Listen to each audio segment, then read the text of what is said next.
The Winners Effect Podcast with Ben Edwards and Noah Johnson. All right. Hey guys, welcome back to the Winners Effect Podcast. This is episode 5 already. Dang. That's pretty good.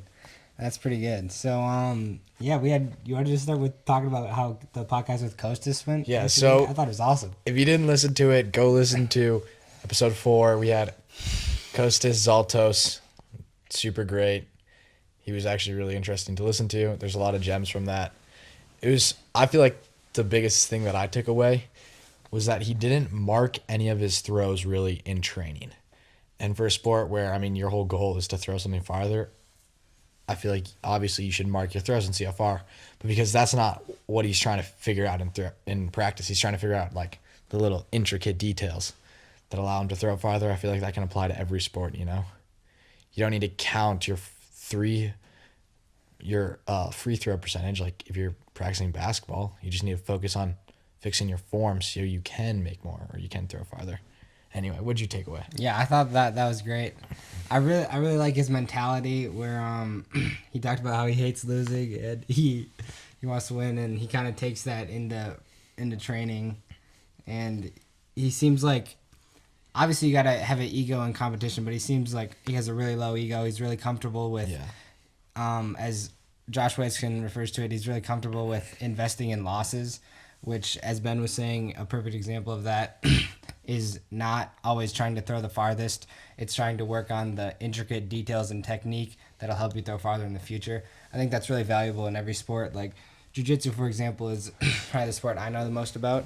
And you really have to invest a lot in losses in jiu-jitsu, where in training you got to let people do different moves to you so you can feel different moves and be more comfortable in different positions, and it'll just help you in the future. Whereas if you just always try to win every single time in training, you're not going to learn as much as you could otherwise. Yeah. His commitment was crazy. Like, he wrote on a sticky note 2 years before, like, I'm going to win this competition, and he won that competition. Mm-hmm. And, he committed to training and competing throughout that time, too. Yeah. It's just NCAA crazy. champion. Yeah. It's like just about as far as you can go. Next is winning the Olympics. Yeah. That's pretty crazy. We'll get him on after he wins the Olympics, Yeah. part 2. After he wins the Olympics, that'll be sick. Okay. But Yeah. All right, well, what are we covering here? We kind of got a lot on here. Quantum computing. We don't really know too much about quantum computing right now. No, I wish. If anyone knows about quantum computing and wants to get on the podcast teach us. If you have heard of David Deutsch, you're probably intelligent enough to hop on the podcast and talk about quantum computing with us. So Yeah, because we don't know enough. Okay. How to Lie with Statistics. Are you familiar? A bit. Not enough. I need a refresher. So there's this book called How to Lie with Statistics. It's like 70 pages. I can lend it to you sometime. Okay, you should. It's a great book, but it talks about all these different examples of how easy it is to make a statistic say whatever you want. Like a good example was they took Harvard graduates, and the article was saying that 70% of Harvard graduates have a salary of 6 figures or something similar to that.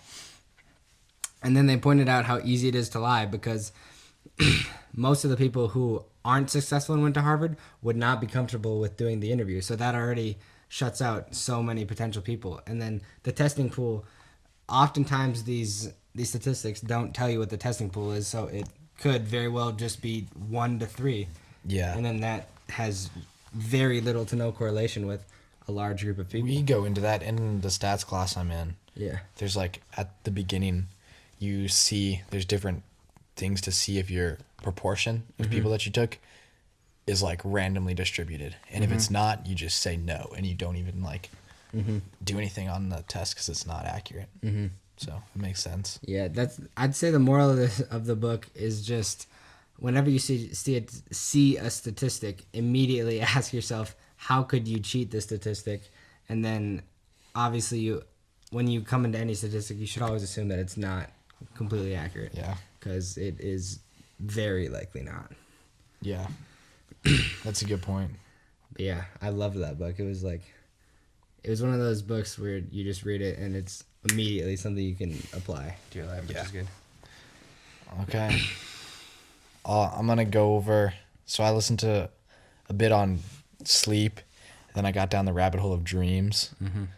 And so a couple takeaways from dreams is the first thing this is a study, it's statistics, so hopefully they didn't lie.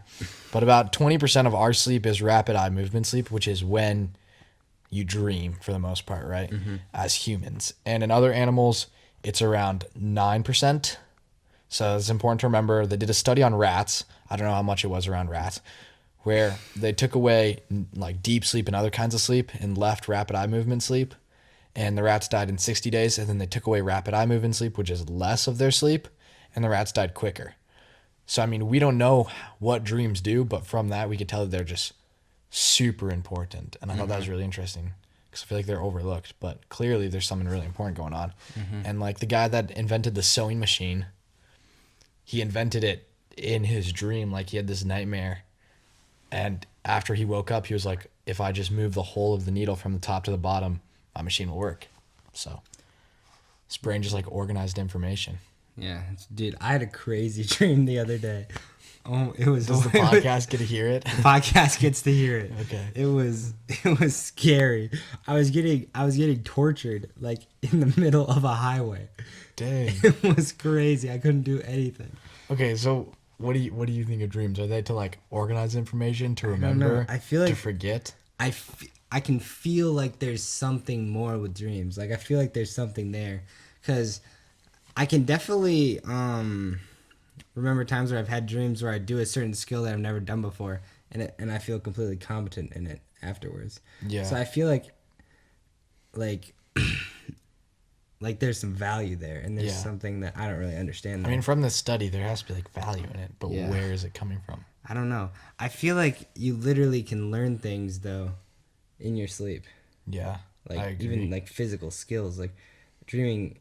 I've heard, I haven't dug too much into this, but I've heard that your mind can't tell the difference between an incredibly vivid dream and reality. Maybe, And yeah. I don't know how that would I mean, if you like affect- repeat something over and over again in your head, you can perform better. Like in Yeah. climbing, if you think about the move. Exactly. You I don't know can how do that it. affects how that could affect your physical body, but I feel like there's something there. Yeah, I wonder if it's a lot of like organizing information. Like we pull in so many random stuff, and our brain like files it all out when we dream, kind of. Yeah. I don't know. I'm not sure. I do want to do more research. I want to do my research. I want to start keeping track of like when I dream and Dream stuff. journal? Yeah.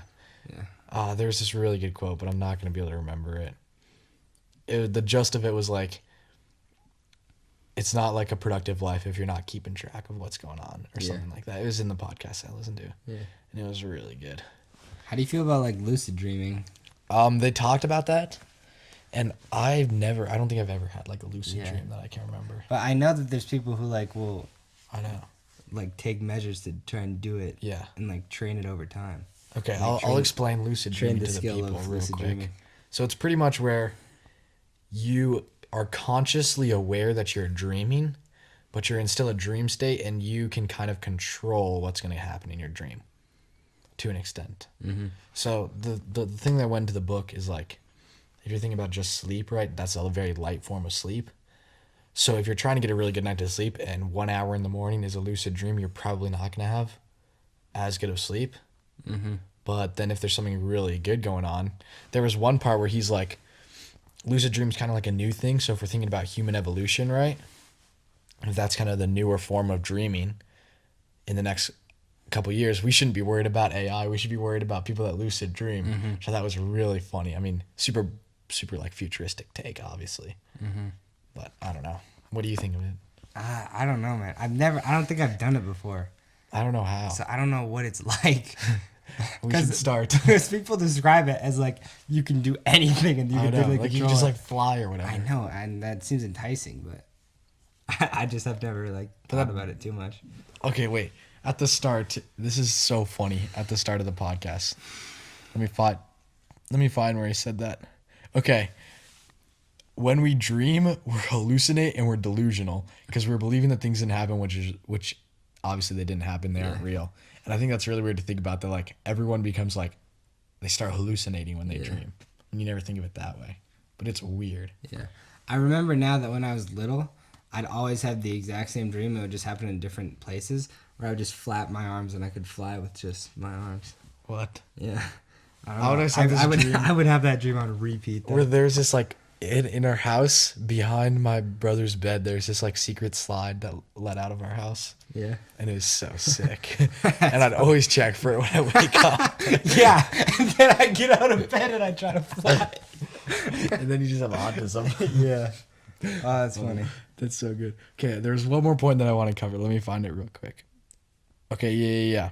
So, if this is thinking like really complicated, and this is another study that they did, they had people like drop them in a virtual maze and try to get out, and then they let some of the people sleep, and the people that dreamed about the maze were able to get out of the maze way quicker. That makes sense. Yeah, I mean, it makes sense, right? So, what if, I mean, with lucid dreaming, we can almost control our dreams. So, what if we get to the point where we can control our dreams, control what we're dreaming of, control it about a topic that we're trying to learn more about, and think about, like, how quickly you can evolve in, like, sports or something. Like, if you're something that does think about hammer throw, right? It's the same movement. Imagine if you lucid dream for an hour about, like, well, we don't really know perfect hammer throwing form, whatever that is. Imagine how much quicker you could become. Yeah. Really good at it. Josh Waits in his book, he broke his wrist, and then every single day after practice, he would do the exact same amount of reps with his other arm in his head. And then after he got his cast off, his muscle wasn't atrophied at all, and the doctors were At like all? amazed. Dang. I know. I was like, how? Well, it's true just in general. can If that you be work real? out the other side, your Yeah. body will naturally, like... But I guess if you can force it, that's crazy. I know. It didn't. It's like, how's that? I don't know. I'm going to try it next time I break a bone. Yeah. If you have a broken bone right now, please try Yeah, this for please us. try this. And then comment down below. And dream about it, too. Yeah, you gotta Maybe dream both about sides it. will get Gotta stronger. dream about it. But yeah, I thought that was really interesting. Yeah. So cool. I'm going to keep track of my dreams. All right. What have you learned about? What do you want to talk about? I've been reading this book by Richard Feynman, 6 Easy Pieces. It's about physics, explained by its most brilliant teacher, as it says on the book. But Feynman. but he talked about I just thought this was a random little fact that was interesting. Like, would you think that no matter the velocity of an object, that the mass stays consistent? Like, no matter how fast this object moves, it'll always have the exact same mass? Probably. And Unless, like, another force is, like, breaking it apart. But then wouldn't Yeah. it slow down or something? well, then I think that would be a different thing. Okay. But We'll continue. But he said that it's true that it stays consistent unless it's faster than the speed of light. Or I think the thing he used was 100 miles per second. So once it's moving above 100 miles per second, then the actual mass changes. I think that's kind of like how black holes and stuff work, though, where it's like a bend in space and time, that sort of thing. Right. I don't know. It doesn't really make sense to me. I just thought, I thought that was interesting. That is interesting. Quantum something now. Yeah, something just above my pay grade. Right now. Yeah, right now. At some point. But yeah, I thought that was interesting. Okay, I was reading Skin in the Game by Nassim Taleb. Nassim Nicholas Taleb. Nassim Nicholas. And so his whole thing. Have you started it yet? Mm-hmm. Okay, so you get his whole thing where it's like, there's people in different areas, their job, right, that don't have skin in the game. They're obviously unreliable. Everyone that you talk to, they should have. If someone's giving advice and they don't have skin in the game with giving you that advice, it's definitely not really that applicable, unless you're doing it out of pure charity, right? It's like if you're giving an investment banker and they don't lose anything when they invest your money, they only gain thing. Like, they don't care. Yeah, Nassim Taleb likes to say, don't tell me where to invest my money. Show me your portfolio. Yeah. Like, show me what you're doing. I don't care what you say to me. Yeah. Okay, and so then he got into where I was at. I haven't listened to too much more, but he was talking about like ethics behind having skin in the game in different businesses. So here's the question I was leading to before. So in ancient times, all right, think about this. You grow corn, right, in this place. It's a really good season. There's other people growing corn. You harvest first. I don't know, where your field was situated, right? You sail your ship across to this place where there's a drought. Do you tell those people, like, hey, there's a bunch of other ships behind me coming in one day? Or do you stack your price up, not tell them anything, sell it for the max you can, and then they'll notice that the next day? From a moral perspective, From either perspective. I mean, from a money perspective, you just stack the price as high as you can. Don't let them know anyone's coming. There's already scarcity there, and you have a product they want. So obviously, But is that good? Like, Morally? Is that morally correct? Or does it not matter? That's a big question. Let me think. Should have warned you before. I don't think I'd have too much.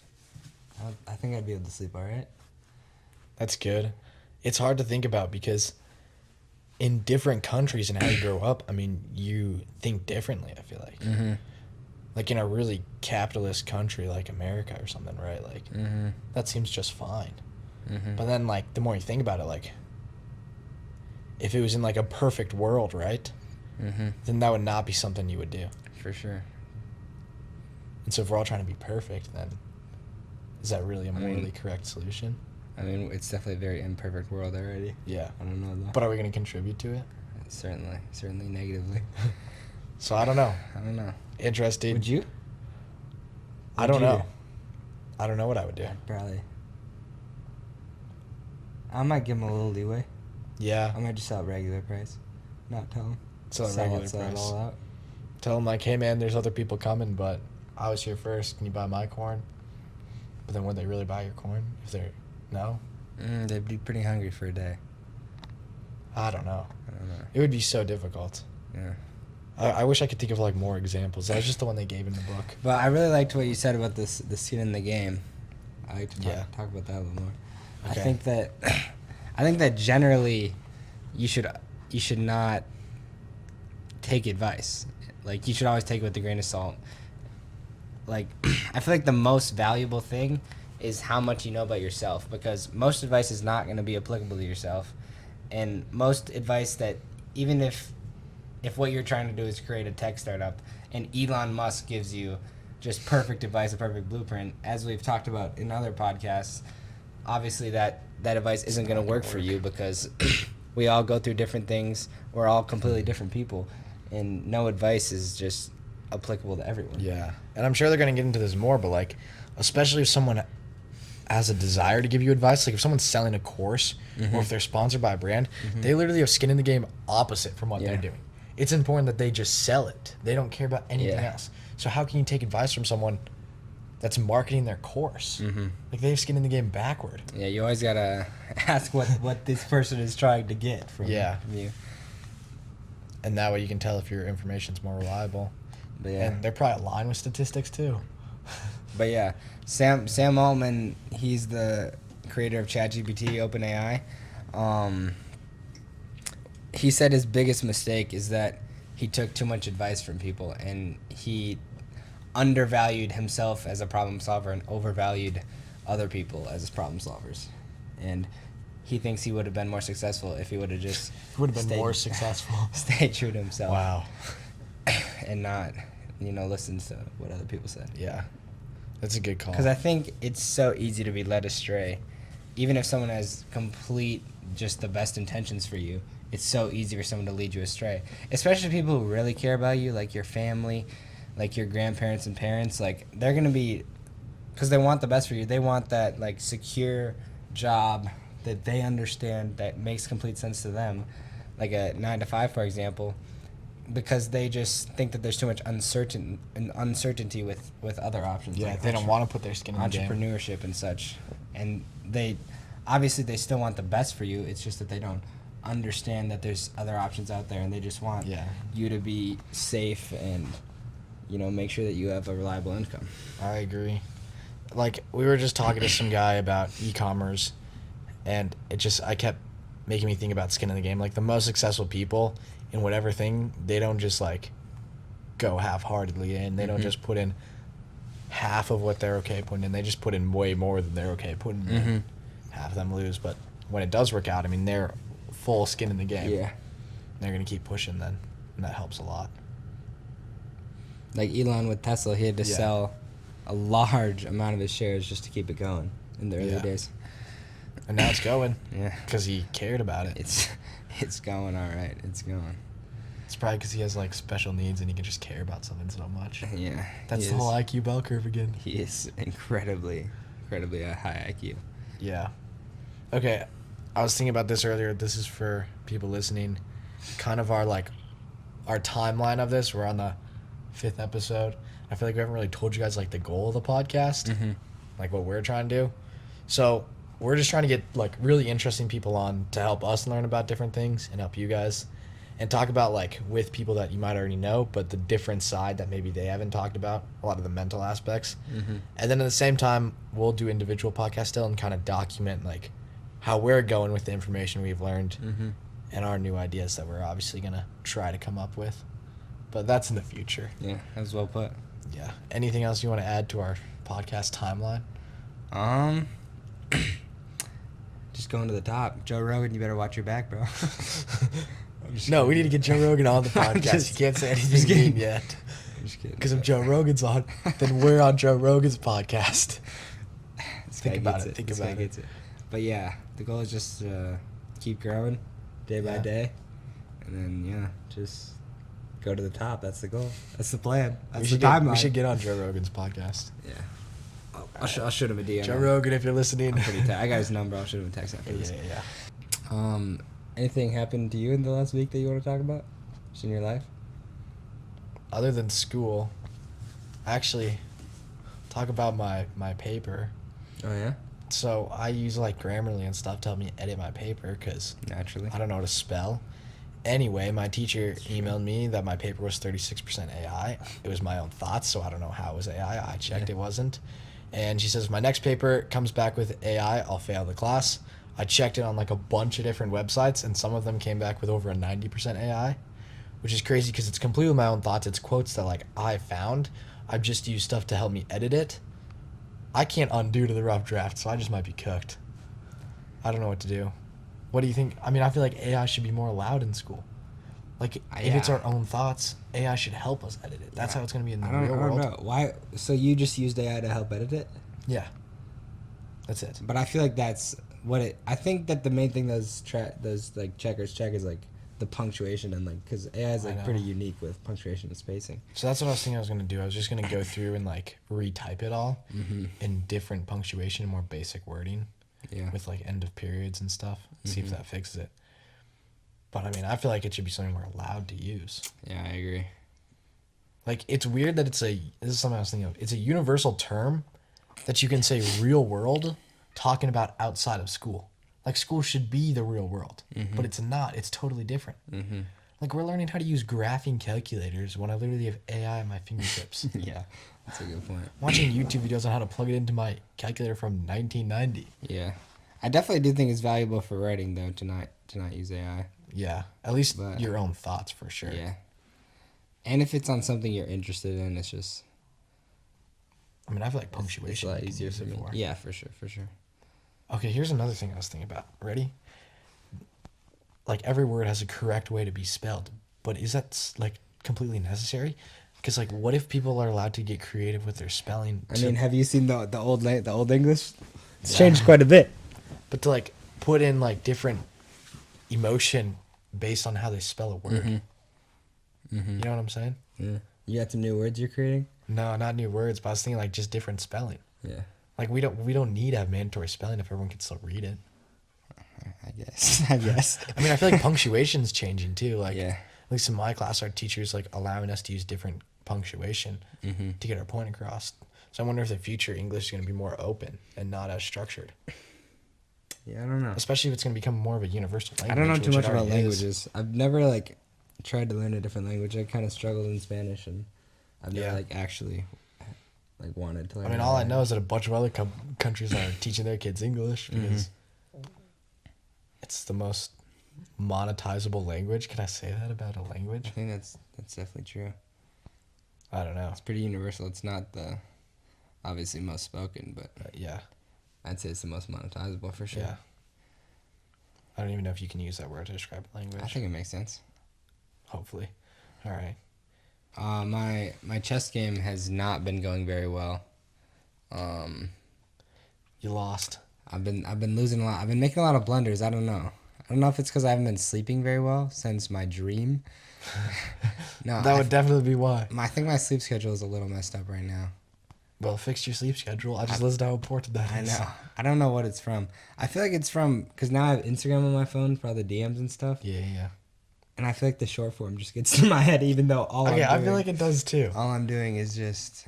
But I feel like it's kind of Because like I'll scroll through short form to find like people, to find their followers, to find following. I think that's just kind of like a necessary evil right now for me, but I think I can work around it. But What if you just do it like only in the mornings and then check your DMs Yeah. right before you go to bed? I guess. No, that would still mess me up. Checking DMs before Is it bed. your morning routine? I mean, my morning routine is I just get up, shower, and then go directly to school. What about your circadian rhythm? Do you know about that yet? Have you looked into that? Enlighten me, bro. All right, so I don't know too much about it, but it's important to get your like circadian rhythm set. I don't actually know like where that word came from, but you have to do it by like either hopefully getting sunlight in the morning. There's no Or- sun though. When I wake know up. that's the problem. Or if you can't, And I then can't ground because there's you snow. just got to on the turn on lights. But it's still important to get outside even if it's cloudy. Yeah. Like to get natural UV rays, and then it like sets your like internal clock, so You that get way out- you're gonna get tired You get again. outside every morning, or working on it? I'm gonna work on it. I'm Working gonna on start work. I just started listening to these. You know, can't ask how it's going yet. I'm just kidding. I have to get started, but I have been actually sleeping pretty good. Yeah. I was sleeping so good for a while, and then I don't know, something just messed up. Oh, my sleep the schedule. guy talked about not sleeping on your back. I don't sleep on my back. I thought it like doesn't really matter, but he was like, if you snore or if I heard it's good to sleep on your back. that's what I I feel like I've kinda been always missing thought. out. He says like sleeping on the side is probably the best. Because like sleeping on the back gives you like a really high chance of like snoring, and snoring's really not good. I also want to start mouth taping because like I Yeah. feel like I'm a mouth breather when I sleep. I'm not like 100% That's sure. not good then. But I You feel should like start I'm- mouth taping then. Yeah. Do you mouth tape or you I just used to, but now I nasal don't. breather? Now I just breathe through my nose. Just trained it. It's awesome. Yeah, you just train it. It's awesome. It's that easy. I guess. It didn't take very long. I feel like it took like a month, Really? and then I just breathe through my nose. Now I just literally, it's like so natural. Mm-hmm. You want to talk about our next guest we're gonna have on? Oh yeah, on Tuesday Monday. or Monday. Monday. Okay, I'll enlighten them on Monday, then you enlighten them on Tuesday. Well, we're not really sure when these episodes are coming out. Next Monday we're recording. We're not sure when it's gonna come out with. So Monday we're gonna record an episode with Volley Graham. I didn't read it because my computer's partially closed. Polygram. You guys have probably seen the video. We'll obviously probably see if we can post a reel of it. We'll post a reel of it. He did the unofficial like world record. I don't know if it counts, but we'll get into that later. For the highest freestyle death dive, which is where you land with your feet and your arms tucked at the same time. It's insane. Like 44 meters, 48 meters, something like that. That's insane. Really high. He landed like on his head and actually like got pretty injured. But I mean, it was this huge jump. It's crazy that he's actually still like kind of alive and like able to Yeah. move and still jump. That's just insane. So we're gonna talk about that. We're gonna talk about like mental preparation going into something like that. What he thinks after. Obviously he got really injured. Is he gonna go for it again? I don't know. I'm sure he's not. not. I hope not. I hope he does He's gonna be super interesting.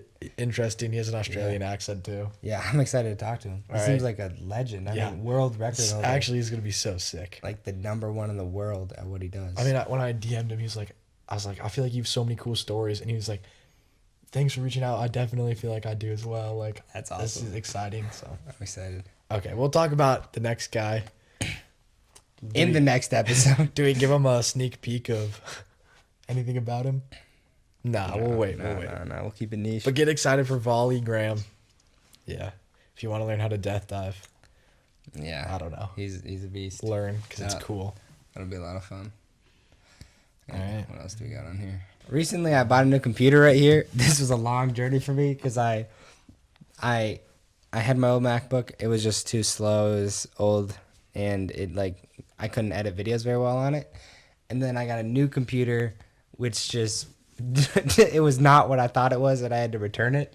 And then eventually, about a month after I decided I wanted a new computer, I finally got this MacBook here. So the journey finally ended successfully. Our podcasts are going to be edited perfectly. They're gonna be edited so perfectly now. Because I do zero editing. It's gonna be awesome.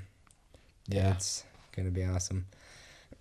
Technology's interesting. What if we start a technology brand? Sell like headphones or Should something. we start a new technology brand? Because I feel like headphones is so like Is that niche? saturated and there's nothing like cool about it. Like Beats aren't even that cool. Yeah. Like, let's be honest. I like the AirPods like Pro Maxes. But those are like so generic. Those are like Those are 3 years ago. Those are 3 years ago. I mean, Beats What are were you thinking, kind of bro? old. I'm not sure. Something cool. Some like a skeleton headphones where you can see everything going on. That'd be kind of I've seen something like That'd that. be I think tight. it'd be interesting. that'd be tight. I don't know. We'll look into it. Get something cool going. Something different. Also, we won't talk too much about this, but if you guys are into waterproof luxury wear, you're in for a treat. That's in the future. Nah, Cut. I'm just kidding. All right. I feel like that's pretty much it. Any for book? today. Any book recommendations? No, not really. I haven't. I mean, other than Skin in the Game by. Should we plug Skin in the Game? Taleb. Yeah, we probably should. We talked about it a lot. I think the cover's right there. If you can grab it. We can. And here you guys go. So to end this episode off, we'll give you guys a little book recommendation. Skin in the Game by Nassim Taleb. I really like this book a lot. It was recommended to us by Naval, who is entrepreneur, philosopher that we listen to a lot. We listen to his podcast. Hopefully he'll be on our podcast sometime in the future. Yeah. But super interesting guy. A lot of good ideas. Nassim Taleb, same there. A lot of gems in that Yeah. book, I think. Like he's like one step past like entrepreneur business. I feel like he knows all that, and he's thought ahead. Like why? Like really deep in. I'm not that far in the book. I'm only like 30% done. Really, Hopefully I'll have it really done by Monday. intelligent author with a lot of unique things that I haven't Yeah. really heard before. Yeah. And I love the Skin in the Game. We've talked about it a lot in this episode, but just only take advice from people who actually are gonna profit off of your success, Yeah. basically. Exactly. This is episode 5 with Ben Edwards and Noah Johnson. Please follow the Spotify, and if you're watching this on YouTube, hit subscribe. It really helps us out a lot. Thank you so much for watching. It really means a lot. We love doing this, and we're gonna love doing this in the future. So Yeah. thank you so much. This was episode 5. All right. Till next time.